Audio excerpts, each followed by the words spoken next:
तो ईरान की जंग में कूदकर हिजबुल्लाह ने जो गलती की है उसकी सजा अब उस अकेले को भुगतनी पड़ रही है, क्योंकि ईरान ने सीज फायर करके अपने ऊपर बरस रहे बारूदों को थाम लिया है, लेकिन इसराइल का कहर लेबनान पर टूट पड़ा है। और अब अमेरिका कह रहा है कि सीज फायर तो ईरान से हुआ है, लेबनान की बात तो हुई ही नहीं है।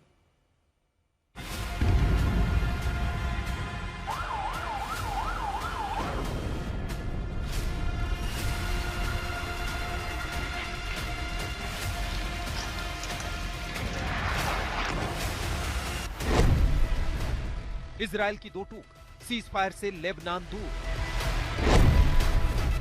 अमेरिका ने मिलाया सुर, सीज फायर में लेबनान शामिल नहीं। ईरान अड़ा, लेबनान पर हमला तो सीज फायर पर संकट।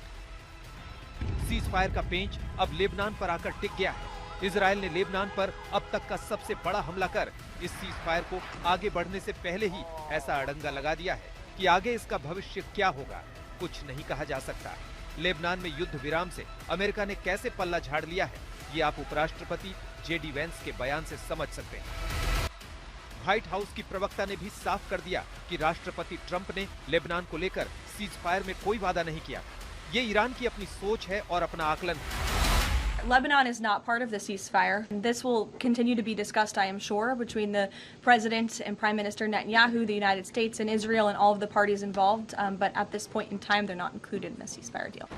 तो अब सवाल ये है कि क्या ईरान लेबनान पर हमले को बर्दाश्त करेगा? जिस हिजबुल्लाह को उसने अपने बूते खड़ा किया, उसे यूं ही इजराइल के हमलों का सामना करने छोड़ देगा?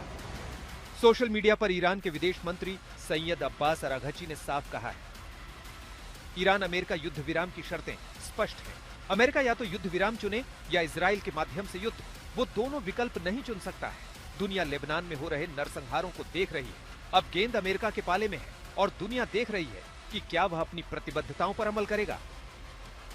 तो अमेरिका इजराइल को खुली छूट दे रहा है कि वो लेबनान पर हमला करता रहे। ईरान कह रहा है लेबनान पर हमला रुकना युद्ध विराम का हिस्सा है, इसके बिना सीज फायर का कोई मतलब नहीं। तो क्या सीज फायर को लेकर आगे की बातचीत लेबनान के सवाल पर डिरेल हो सकती है?